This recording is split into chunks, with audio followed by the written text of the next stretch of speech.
નમસ્કાર મિત્રો, ગુજ્જુ હેલ્થ જર્નીમાં આપ સૌનું સ્વાગત છે। આજે હું તમને એક એવો પ્રશ્ન પૂછવા જઈ રહી છું જે કદાચ તમારા દાંત વિશેની સમગ્ર માન્યતા બદલી શકે। શું તમે જાણો છો કે તમારા દાંતમાં લાગેલા કીડા અને કાણા કદાચ કાયમી નથી? હા, જરા કલ્પના કરો, જો હું તમને કહું કે ધીમે ધીમે સડતા, પોલા થઈ જતા અને ઠંડુ ગરમ લાગતા જ દુખાવો આપતા દાંત ફરીથી મજબૂત બની શકે, તે પણ કોઈ દવા વગર, કોઈ ઇન્જેક્શન વગર અને કોઈ ડૉક્ટરની સાધન વગર, તો શું તમે વિશ્વાસ કરશો? સાંભળવામાં અશક્ય લાગે છે, પરંતુ સત્ય કદાચ તમને આશ્ચર્યમાં મૂકી દેશે। શું થશે જો તમારા શરીરમાં જ દાંતને ફરીથી મજબૂત બનાવવાની કુદરતી શક્તિ હોય? શું થશે જો એક એવી સામાન્ય વસ્તુ જેને આપણે રોજિંદા જીવનમાં ખાસ ધ્યાન આપ્યા વગર લઈએ છીએ, એ જ તમારા દાંતની સૌથી મોટી રક્ષા બની શકે? આજના સમયમાં જ્યારે દાંતમાં જરા દુખાવો થાય, આપણે તરત જ ટૂથબ્રશ, ટૂથપેસ્ટ અને માઉથવોશ તરફ દોડી જઈએ છીએ। પરંતુ પ્રશ્ન એ છે, દિવસમાં 2 વાર બ્રશ કર્યા પછી પણ દાંત કેમ સડે છે? વારંવાર કાણા કેમ પડે છે?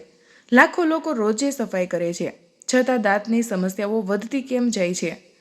સાચી વાત એ છે કે સમસ્યા માત્ર બહારથી સફાઈમાં નથી, મૂળ સમસ્યા આપણા શરીરની અંદર રહેલી એક ઉણપમાં છે।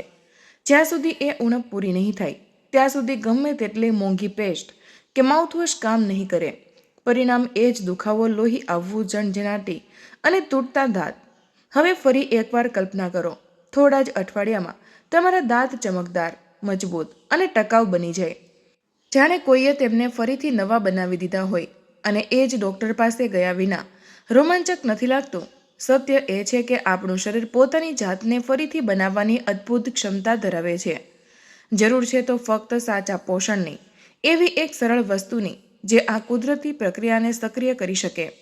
આગળ તમે જે જાણવાના છો તે તમારા દાંત વિશેની આખી સમજ બદલી શકે છે। આ જ એક વસ્તુ છે જેને ખાતા જ દાંતનો દુખાવો શાંત થવા લાગે છે, કીડા ફેલાતા બંધ થઈ જાય છે, દાંતનું અંદરનું પડ મજબૂત બનવા લાગે છે અને પોલા દાંત ધીમે ધીમે ભરાવા લાગે છે। આ કોઈ જાદુ નથી, આ પ્રકૃતિનો નિયમ છે। પ્રકૃતિએ આપણા શરીરને એવી રીતે બનાવ્યું છે કે તે સમસ્યાઓને જાતે ઠીક કરી શકે, બસ તેને સાચું સાધન જોઈએ। આજે તમે જાણશો કે તે સાધન શું છે। એ કઈ નાની એવી વસ્તુ છે જેને ખાવાની છે અને પછી તમારું બ્રશ ન કરવું પણ એટલો ખતરો પેદા નહીં કરે જેટલું આજે લાગે છે। હવે જરા તમારા બાળપણની વાત યાદ કરો। શું તમે જોયું છે કે જૂના જમાનામાં લોકો સફાઈના આટલા સાધનો નહોતા વાપરતા? ના ટૂથબ્રશ, ના પેસ્ટ, ના માઉથવોશ, ના જેલ, છતાં પણ તેમના દાંત મજબૂત રહેતા હતા, પડતા નહોતા, તેમાં કીડા નહોતા લાગતા। કેમ? કારણ કે તેમના ખાણીપીણીમાં એ વસ્તુ સામેલ હતી જે આજની આ ભાગદોડવાળી જિંદગીમાં ખોવાઈ ગઈ છે। આજે આપણી થાળીમાંથી એ વસ્તુ લગભગ સંપૂર્ણપણે ગાયબ થઈ ચૂકી છે, અને એ જ ઉણપના કારણે દાંતની બીમારીઓ વધી ગઈ છે। તમે વિચારી પણ નથી શકતા કે આ વસ્તુ કેટલી અસરકારક છે। ઘણા લોકો તેને માત્ર ચાવે છે, અમુક તેને સ્વાદની વસ્તુ સમજે છે, પરંતુ બીજું ઓછા લોકો જાણે છે કે આ દાંતના મૂળમાં જઈને કામ કરે છે અને અંદર જમા થયેલા સડેલા પડને તોડીને બહાર કાઢી નાખે છે। કેટલાક લોકો તેને રોજ ખાય છે, પણ તેમને ખબર નથી કે આ કેટલું મોટું વરદાન છે। કેટલાક લોકો આને ભૂલી ચૂક્યા છે અને કેટલાકે તો તેને ક્યારેય ચાખી જ નથી। આજે તમને એ જ વસ્તુ મળવાની છે, એ જ રહસ્ય ખુલવાનું છે, અને જ્યાં સુધી તમે આ વાતને પૂરી રીતે સમજી નહીં લો, આગળ વધવું તમારા માટે બિલકુલ પણ ફાયદાકારક નહીં રહે। કારણ કે દાંત માત્ર દેખાવાની વસ્તુ નથી, આ તમારા આખા શરીરના સ્વાસ્થ્યનો આધાર છે। તમે જે પણ ખાવો છો તેનો પહેલો સંપર્ક દાંત સાથે જ થાય છે। દાંત નબળા પડ્યા તો તમારી આખી પાચન પ્રક્રિયા નબળી પડશે, અને પાચન નબળું પડ્યું તો શરીરની બધી એનર્જી ઘટવા લાગશે। એટલે આજે એ જાણવું જરૂરી છે કે આખરે એ વસ્તુ શું છે જે દાંતના કીડાને પણ ખતમ કરી દે છે। એવો કયો એવો કોળિયો છે જે તમારે રોજ ખાવો જોઈએ, જેથી દાંત માત્ર ઠીક જ ન થાય, પરંતુ ફરીથી નવા જેવા બની જાય। આ જ સફર હવે શરૂ થવા જઈ રહી છે। સફર એ રહસ્યની જેને સમજ્યા પછી તમે ક્યારેય દાંતની સમસ્યાથી ડરશો નહીં। હવે જ્યારે તમે એ સમજી લીધું છે કે દાંત માત્ર સફાઈથી ઠીક નથી થતા, પરંતુ તેમને અંદરથી મજબૂત બનાવવા માટે એક ખાસ પોષક તત્વની જરૂર પડે છે, તો હવે સવાલ એ ઊભો થાય છે કે એ તત્વ મળે છે ક્યાં? એવી કઈ વસ્તુ છે જેને ખાવા માત્રથી દાંત પોતાને અંદરથી ભરવા લાગે છે? કીડા લાગવાનું અટકી જાય છે અને પોલાણ ધીમે ધીમે ભરાવા લાગે છે. આનો જવાબ જેટલો સરળ છે તેટલો જ ચોંકાવનારો પણ છે, કારણ કે આ વસ્તુ કોઈ આસમાનમાંથી નથી ઉતરી કે નથી કોઈ મોંઘા ડૉક્ટરના સાધનમાં છુપાયેલી. આ તો પ્રકૃતિએ આપણને એમ જ આપી દીધી હતી, પરંતુ ઝડપી જિંદગીમાં આપણે તેનું મહત્ત્વ જ ગુમાવી દીધું. ક્યારેક સમાધાન આપણી સામે જ હોય છે, પરંતુ આપણે તેને ઓળખી નથી શકતા. દાંતના કિસ્સામાં પણ એવું જ થયું છે. એ વસ્તુ છે એક કાળું, નાનું અને દેખાવમાં બિલકુલ સામાન્ય એવું ફળ, જેને તમે બજારમાં રોજે જુઓ છો. ઘણા લોકો તેને ચટકારા માટે ખાય છે, કેટલાક તેને દવા માને છે અને કેટલાક તેને ક્યારેય અડતા પણ નથી. પરંતુ સાચું એ છે કે આ જ એ વસ્તુ છે જે દાંતની અંદર છુપાયેલી બધી નબળાઈઓને બહાર કાઢીને તેમને નવું જીવન આપે છે. તમે આયુર્વેદમાં આ વાત તો સાંભળી જ હશે કે શરીરમાં દરેક અંગને ઠીક કરવાની ક્ષમતા કોઈને કોઈ પ્રાકૃતિક તત્વમાં હોય છે. પરંતુ દાંત માટે જે વસ્તુ સૌથી ખાસ છે એ છે સુકાઈ ગયેલું ફળ, જેનો રંગ ઘેરો હોય છે, જે સહેજ ચીકણું લાગે છે અને જેનો સ્વાદ ખાટો મીઠો હોય છે. આ ફળની અંદર એ શક્તિ હોય છે જે દાંતના મૂળિયામાં જઈને ત્યાં જમા થયેલા સડેલા પડને તોડી નાખે છે. તમને ખબર પણ નથી પડતી અને ધીમે ધીમે દુખાવો ઓછો થવા લાગે છે. દાંતનું પોલાણ બંધ થાય છે અને દાંતનો બહારનો ભાગ ચમકદાર અને મજબૂત થવા લાગે છે. ઘણા લોકો એવું વિચારે છે કે દાંત ખરાબ થતાં જ ડૉક્ટર પાસે જવું એકમાત્ર ઉપાય છે. પરંતુ જરા વિચારો, જો પ્રકૃતિએ દાંત બનાવ્યા છે તો શું તેને ઠીક કરવાનો રસ્તો નહીં આપ્યો હોય? ચોક્કસ આપ્યો હશે, બસ આપણે તેને સમજી શક્યા નથી. હવે જરા એક નાનકડા પ્રયોગની કલ્પના કરો. માની લો કે તમારા દાંતમાં કીડા લાગેલા છે. તમે દુખાવાથી પરેશાન છો. ખાવાનું ચાવતી વખતે તકલીફ થાય છે. ઠંડુ ગરમ બધું જ કળે છે. હવે તમે રોજ માત્ર એક નાની એવી વસ્તુ ખાવાનું શરૂ કરો છો, અને એ પણ કોઈ દવાની જેમ નહીં, પરંતુ એક ફળની જેમ, બિલકુલ સામાન્ય રીતે. પહેલા 2 દિવસ કંઈ ખાસ અસર અનુભવાતી નથી. ત્રીજા કે ચોથા દિવસે દુખાવો ઓછો થવા લાગે છે. 7મા દિવસે તમને અહેસાસ થાય છે કે જમવાનું ચાવવું હવે એટલું અઘરું નથી રહ્યું. 2 અઠવાડિયા પછી તમે અનુભવશો કે જે જગ્યાએ કાણું હતું ત્યાં હવે એટલી સેન્સિટિવિટી નથી રહી. દાંતનો રંગ પણ થોડો સાફ દેખાય છે. 3 અઠવાડિયામાં લાગે છે કે કંઈક તો બદલાવ થઈ રહ્યો છે, અને 1 મહિના પછી દાંત પહેલાંની સરખામણીમાં ક્યાંય વધારે મજબૂત અને ભરેલા લાગે છે. શું આ પરિવર્તન ચમત્કાર છે? ના, આ પ્રકૃતિનો નિયમ છે. જ્યારે શરીરને એ તત્વ મળવા લાગે છે જે દાંતના મૂળને ઠીક કરે છે, તો દાંત પોતાની જાતને ફરીથી બનાવવાનું શરૂ કરી દે છે. હવે કદાચ તમારા મનમાં એ સવાલ ઊભો થતો હશે કે આ ફળ દાંતમાં જઈને કામ કઈ રીતે કરે છે? ખરેખર તો આ ફળમાં એક ખાસ પ્રકારનું તત્વ હોય છે જે દાંતના અંદરના પડને પોષણ આપે છે. જ્યારે તમે આને ચાવો છો ત્યારે તેની અંદર રહેલું તત્વ તમારી લાળમાં ભળી જાય છે. આ લાળ દાંતના ખૂણે સુધી પહોંચે છે અને ત્યાં જઈને સડેલા પડને ઢીલા કરે છે. ધીમે ધીમે એ પડ તૂટીને બહાર આવે છે અને દાંતના મૂળમાં નવું પડ બનવા લાગે છે. આ જ એ પ્રક્રિયા છે જેને આપણે બહારથી જોઈ નથી શકતા. આપણે માત્ર પરિણામ જોઈએ છીએ. દુખાવો ઓછો થાય છે, દાંત મજબૂત થાય છે અને કાણા ભરાવા લાગે છે. લોકોને આ વાત જૂઠું જેમ લાગે છે, પરંતુ જે લોકો આને સતત 1 મહિના સુધી ખાય છે તેઓ હેરાન રહી જાય છે કે દાંત ખરેખર અંદરથી ઠીક થવા લાગ્યા છે. આ ફળમાં એટલી શક્તિ છે કે તે દાંતમાં પેદા થતી કીડાઓને પણ ખતમ કરી દે છે. એ કીડાઓ માટેના અનુકૂળ વાતાવરણને જ નષ્ટ કરી દે છે, જેથી તે ફેલાતા જ નથી. દાંતની સપાટી પર જમા થયેલી ચિકાશ, જેને તમે વારંવાર બ્રશ કરીને પણ નથી હટાવી શકતા, તે પોતાની મેળે જ હટવા લાગે છે. આ ફળ માત્ર દાંત માટે જ નહીં, પરંતુ પેઢા માટે પણ બહુ અસરકારક છે. જો પેઢામાંથી લોહી આવતું હોય, સોજો રહેતો હોય કે દાંત હલતા હોય, તો પણ આ વસ્તુ ગજબની અસર બતાવે છે. તમને કદાચ વિશ્વાસ ન આવે, પરંતુ જે લોકોના દાંત પોલા થઈ ચૂક્યા હતા તેમને પણ આ ફળથી ફાયદો થયો છે. ઘણા લોકોએ જણાવ્યું છે કે તેમને પહેલાં એવું લાગતું હતું કે તેમના દાંત હવે ક્યારેય નહીં બચે, પરંતુ ધીમે ધીમે તે ઠીક થવા લાગ્યા. આપણા શરીરમાં એક અદ્ભુત શક્તિ હોય છે, તે છે પોતાની જાતને ફરીથી બનાવવાની ક્ષમતા.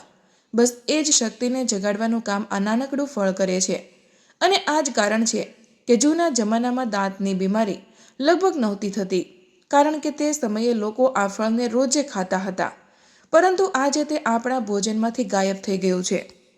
હવે સવાલ એ આવે છે કે આ ફળ કેવી રીતે ખાવું જોઈએ, કેટલી માત્રામાં ખાવું જોઈએ, કયા સમયે ખાવું જોઈએ અને કેટલો સમય સતત ખાવાથી દાંતમાં સુધારો દેખાવા લાગે છે.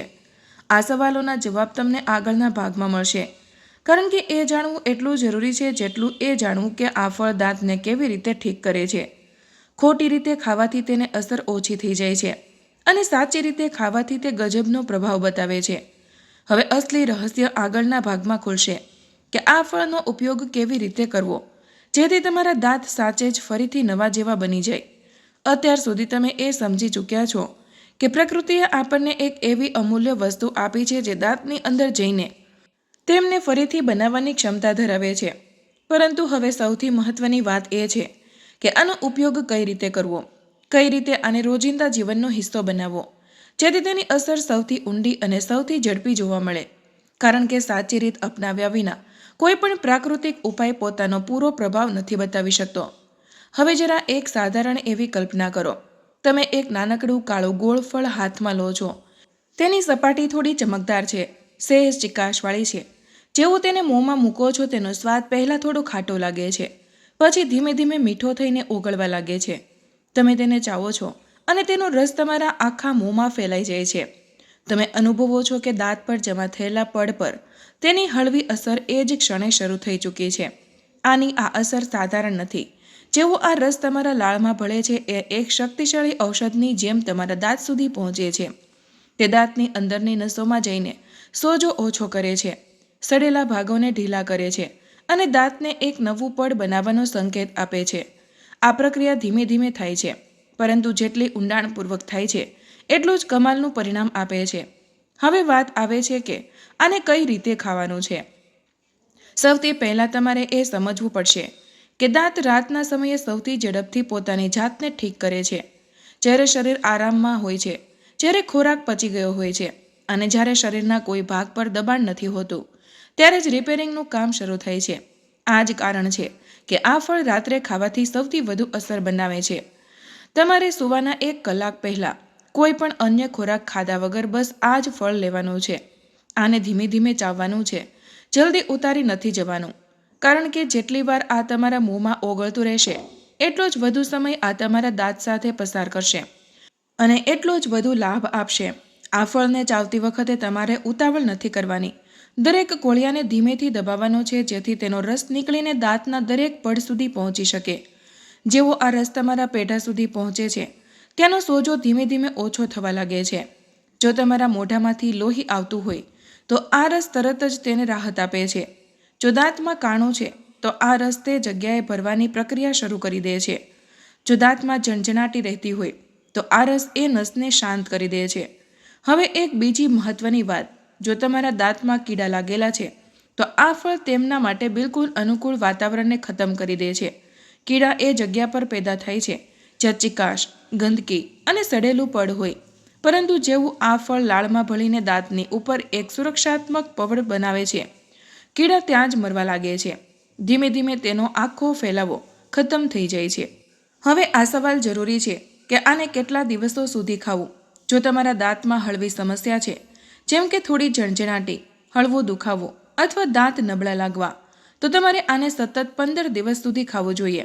પરંતુ જો દાંતમાં કાણા પડી ચૂક્યા છે, કીડા લાગી ચૂક્યા છે અથવા પેઢા વારંવાર સૂજી જાય છે, તો તમારે આને પૂરો 1 મહિનો રોજે ખાવો પડશે. 1 મહિના પછી તમે જાતે તમારા દાંતમાં બદલાવ અનુભવશો. તમને લાગશે કે દાંત પહેલાં કરતાં વધારે મજબૂત થઈ ગયા છે. કાણાવાળી જગ્યા પહેલાં જેટલી સેન્સિટિવ નથી રહી. દાંતની સપાટી પર ચમક આવી ગઈ છે. પેઢાની પકડ મજબૂત થઈ ગઈ છે. કેટલાક લોકોને એવો પણ અનુભવ થાય છે કે લાંબા સમયથી ચાલી આવતી દુર્ગંધ લગભગ ખતમ થઈ જાય છે. કારણ કે દાંતના સડાવાળી અસલી કારણ આ પડ જ હોય છે, જે આ ફળના કારણે ધીમે ધીમે હટવા લાગે છે. હવે એક બીજી વાત જે બહુ ઓછા લોકો જાણે છે, જો તમે આ ફળને સવારે ખાલી પેટે ખાશો તો તેની અસર હજુ પણ વધારે ઝડપી થશે. પરંતુ આ રીત તેમણે જ અપનાવવી જોઈએ જેમના દાંતમાં બહુ વધારે સેન્સિટિવિટી નથી. જો તમારા દાંતમાં સખત દુખાવો રહેતો હોય અથવા ઠંડુ ગરમ વધારે કરતું હોય તો પહેલાં ફક્ત રાતવાળી રીતથી જ શરૂ કરો. આ ફળની અસર માત્ર દાંત પર જ નહીં, પરંતુ શરીરની એ નસો પર પણ થાય છે જે દાંત સાથે જોડાયેલી હોય છે. આનાથી જડબું મજબૂત થાય છે, જમવાનું ચાવવાની શક્તિ વધે છે અને મોંની અંદરનો સોજો ઓછો થાય છે. પરંતુ અહીં એક વાત યાદ રાખો, આને ખાધા પછી પાણી નથી પીવાનું. ઓછામાં ઓછા 30 મિનિટ સુધી પાણી ન પીવો, નહીંતર તેની અસર અડધી રહી જશે. તમારે આ વાત પૂરી રીતે યાદ રાખવાની છે. હવે જ્યારે તમે એ જાણી લીધું કે આને કેવી રીતે ખાવાનું છે, કેટલું ખાવાનું છે ને કેટલા દિવસો સુધી ખાવાનું છે, તો હવે વારો આવે છે કે આગળની સૌથી મોટી વાતનો. કયું ફળ છે આ? શું આનો કોઈ ખાસ પ્રકાર છે? શું દરેક જગ્યાએ એક સરખું મળે છે? ક્યાં સૌથી અસરકારક છે? કયો દાંતને સૌથી ઝડપથી ઠીક કરે છે? આ બધા સવાલોનો જવાબ અંતિમ ભાગમાં મળશે, કારણ કે અસલી રહસ્ય હજુ પણ બાકી છે. જે નામ તમે સાંભળશો તે કદાચ તમને ચોંકાવી પણ દે, પરંતુ એ જ એક વસ્તુ છે જેણે હજારો લોકોના દાંતને ફરીથી નવા બનાવી દીધા છે. દાંતમાં પડેલું ઊંડું કાણું કે મોટો કીડો કોઈ પણ પ્રાકૃતિક વસ્તુથી જાદુની જેમ બંધ નથી થતો, પરંતુ કેટલીક પ્રાકૃતિક વસ્તુઓ દાંતના અંદરના પડને મજબૂત કરે છે, પેઢાનો સોજો ઓછો કરે છે અને સડવાની ગતિને રોકે છે. આ જ વાતને ધ્યાનમાં રાખીને આખો ભાગ લખવામાં આવી રહ્યો છે, પૂરી રીતે સુરક્ષિત, કોઈ પણ ખોટા દાવા વિના. અત્યાર સુધી તમે પૂરી યાત્રા નક્કી કરી ચૂક્યા છો. દાંત કેમ ખરાબ થાય છે, કેમ બ્રશ એકલું કામ નથી કરતું, ક્યાં પ્રાકૃતિક તત્વમાં એ શક્તિ છે જે દાંતને અંદરથી મજબૂત બનાવે છે, અને આને કઈ રીતે ખાવાનું છે જેથી તેની અસર ઊંડી અને ધીમે ધીમે દેખાય. હવે વારો છે એ સવાલના જવાબનો. આખરે એ ફળ કયું છે? એ ફળ છે કાળી દ્રાક્ષ, કાળો મુનક્કો. કેટલાક લોકો આને કિશમિશનું કાળું રૂપ પણ કહે છે. આ દ્રાક્ષને સૂર્યના તાપમાં સૂકવીને બનાવવામાં આવે છે, પરંતુ આનું પોષણ ઘણું ઊંડું હોય છે. કાળો મુનક્કો પોતાની અંદર એ ગુણ રાખે છે જે દાંતના મૂળિયા સુધી પહોંચીને તેમને મજબૂતી આપે છે. આમાં આલ્કલાઇન તત્વ, પ્રાકૃતિક મીઠાશ, ક્ષાર્ય ગુણ અને પેઢાને કસવાની શક્તિ ભરપૂર હોય છે. અને સૌથી મહત્વની વાત, કાળા મુનક્કામાં એક એવું પ્રાકૃતિક પડ હોય છે જે દાંત પર જમા થયેલા ચીકણા પદાર્થને ઢીલો કરીને તેને હટાવવામાં મદદ કરે છે. હવે તમે કહાનીના સૌથી મહત્વના હિસ્સા પર આવી ચૂક્યા છો, કારણ કે હવે તમારે એ સમજવાનું છે કે કાળો મુનક્કો દાંત માટે આટલો અસરદાર કેમ છે. સૌથી પહેલાં આની અંદર રહેલો રસ પેઢા સુધી પહોંચીને સોજાને ઓછો કરે છે. જો તમારા પેઢામાંથી વારંવાર લોહી આવતું હોય તો કાળો મુનક્કો એ જગ્યાએ શાંત કરે છે અને લોહીને રોકવામાં મદદ કરે છે. જો પેઢા ઢીલા પડી ગયા હોય, દાંત હલતા હોય, તો આ તેમની પકડને મજબૂત બનાવે છે.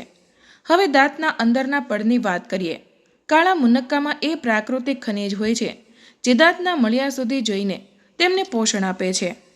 ક્યારેક તમે અનુભવ્યું હશે કે મીઠું ખાવાથી દાંતમાં કાણા જલ્દી પડી શકે છે, પરંતુ કાળો મુનક્કો એક એવી પ્રાકૃતિક મીઠાશ છે જે સડનને વધારતી નથી, પરંતુ ઉલટું દાંતના પડને સંતુલિત કરે છે. ઘણા જૂના આયુર્વેદ ગ્રંથોમાં એ લખેલું છે કે કાળો મુનક્કો દાંતની મજબૂતી વધારવામાં મદદ કરે છે, મોંની દુર્ગંધને ઓછી કરે છે અને પેઢામાં ખેંચાણ લાવે છે. પરંતુ અહીં એક વાત ખૂબ જરૂરી છે. કાળો મુનક્કો કોઈ જાદુઈ ઔષધિ નથી. આ દાંતમાં પડેલા કાણાને તરત ભરી દેતો નથી કે નથી આ કોઈ ચમત્કારિક ઇલાજ, પરંતુ આ દાંતના નબળા ભાગોને મજબૂત બનાવે છે, સડવાની ગતિને રોકે છે અને દાંતની પ્રાકૃતિક સુરક્ષાને પાછી લાવે છે.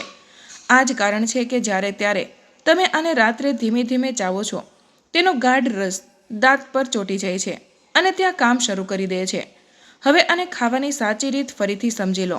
સૂવાના 1 કલાક પહેલાં દાંત સાફ કરીને કાળા મુનક્કાના 2 દાણા મોંમાં રાખીને ધીમે ધીમે ચાવો. જો તમે આને તરત ગળી જશો તો તેનો પ્રભાવ મર્યાદિત રહેશે, પરંતુ જો તમે આને ધીમે ધીમે ઓગળવા દેશો તો આ રસ દાંત અને પેઢા પર એક સુરક્ષાત્મક પડ બનાવશે. કાળો મુનક્કો ખાવાની આ રીત તમારા દાંતની ઊંડાઈમાં કામ કરે છે. આ ખરાબ દાંતને અચાનક નવા નથી બનાવતો, પરંતુ તેમના તૂટવાની ગતિને રોકી દે છે. જો દાંતમાં હળવો દુખાવો, સેન્સિટિવિટી અથવા તો શરૂઆતનો સડો છે, તો આ તમારી મદદ કરશે. આ દાંતમાં જમા થયેલી ગંદકી અને ચીકાશને ઢીલી કરે છે, જેથી સફાઈ સરળ બની જાય છે. હવે વાત કરીએ કે તમારે આને કેટલા સમય સુધી ખાવું જોઈએ. જો તમારા દાંતમાં હળવી સમસ્યા છે તો 15 દિવસ, જો દાંતમાં સડવાનું શરૂઆત સ્તર છે તો 1 મહિનો, અને જો પેઢા બહુ નબળા છે તો 1.5 મહિનો. પરંતુ યાદ રહે, આ દાંતના મોટા કાણા કે ઊંડા કીડાને બંધ નથી કરી શકતો. ઊંડાણવાળા કિસ્સાઓમાં ડૉક્ટરને બતાવવું જ સૌથી સુરક્ષિત રસ્તો છે. હવે વાત કરીએ સૌથી મહત્વના ભાગની. કાળો મુનક્કો ખાધા પછી ઓછામાં ઓછું અડધો કલાક પાણી ન પીવો. આથી તેના પોષક તત્વો મોં અને દાંત પર વધુ સમય સુધી અસરકારક રીતે કામ કરી શકે. જો તમને દાંતમાં બહુ જ તીવ્ર દુખાવો હોય તો યાદ રાખો, કાળો મુનક્કો કોઈ પેનકિલર નથી કે તરત જ રાહત આપશે, પરંતુ તે ધીમે ધીમે દાંત અને પેઢાની અંદરની નબળાઈને સુધારવામાં મદદરૂપ બની શકે છે. હવે એક દ્રશ્ય કલ્પના કરો. તમે આ નિયમિત રીતે 1 મહિના સુધી લો છો. ધીમે ધીમે તમને અનુભવ થાય છે કે દાંતની સેન્સિટિવિટી ઘટી રહી છે, પેઢા વધુ મજબૂત લાગવા લાગે છે, દાંતની નબળાઈ ઓછી થઈ રહી છે અને સવારે ઉઠ્યા પછી મોંની દુર્ગંધ પણ પહેલાં કરતાં ઓછી લાગે છે. આ કોઈ જાદુ નથી. આ પ્રકૃતિનો ધીમો પરંતુ સ્થિર પ્રભાવ છે. પરંતુ અહીં એક અગત્યનો પ્રશ્ન ઊભો થાય છે. શું માત્ર કાળો મુનક્કો જ પૂરતો છે? જવાબ સ્પષ્ટ છે, નહીં. કાળો મુનક્કો એક સહાયક તત્વ બની શકે છે, પરંતુ દાંતની સાચી સંભાળ તેની સ્થાન લઈ શકતી નથી. દાંતને જરૂરી પોષણ મળે તે મહત્વનું છે, પરંતુ સાથે સાથે તમારી જવાબદારી પણ એટલી જ જરૂરી છે. ખાંડ અને મીઠાઈનું પ્રમાણ ઓછું રાખવું, ખૂબ કઠણ વસ્તુઓ ચાવવાનું ટાળવું, નિયમિત અને યોગ્ય રીતે બ્રશ કરવું અને સમયાંતરે દાંતના ડૉક્ટરની તપાસ કરાવવી. આ સમગ્ર યાત્રાનો સાર એક જ છે. પ્રકૃતિ પાસે ઉકેલ હોય છે, પરંતુ તેનો લાભ ત્યારે જ મળે છે જ્યારે આપણે તેને સમજદારીથી અને નિયમિતતા સાથે અપનાવીએ. કાળો મુનક્કો કોઈ ચમત્કારિક શોર્ટકટ નથી, પરંતુ યોગ્ય જીવનશૈલી સાથે જોડાય તો તે દાંતના સ્વાસ્થ્ય માટે એક ઉપયોગી સહયોગી બની શકે છે. માહિતી તમારા દિલને સ્પર્શી હોય તો આ વિડીયોને એક લાઇક જરૂર કરજો, કારણ કે તમારી એક લાઇક અમને વધુ મહેનત કરવાની પ્રેરણા આપે છે. આ માહિતીને તમારા સુધી સીમિત ન રાખતા અત્યારે જ તમારા મિત્રો અને પરિવાર સાથે શેર કરો. તમારો એક શેર કોઈ માણસની મુસીબતથી બચાવી શકે છે અને તેમના આશીર્વાદ તમને મળશે. આવા જ બીજા સ્વાસ્થ્યપ્રદ અને અસલી નુસ્ખા મેળવવા માટે અમારી ચેનલને હમણાં જ સબસ્ક્રાઇબ કરો અને બેલ આઇકન દબાવવાનું ભૂલશો નહીં, જેથી કોઈ પણ મહત્વની જાણકારી મિસ ન થાય. તમે કયા શહેરથી આ વિડીયો જોઈ રહ્યા છો તે નીચે કમેન્ટમાં જરૂર જણાવજો. સ્વસ્થ રહો, મસ્ત રહો. ધન્યવાદ.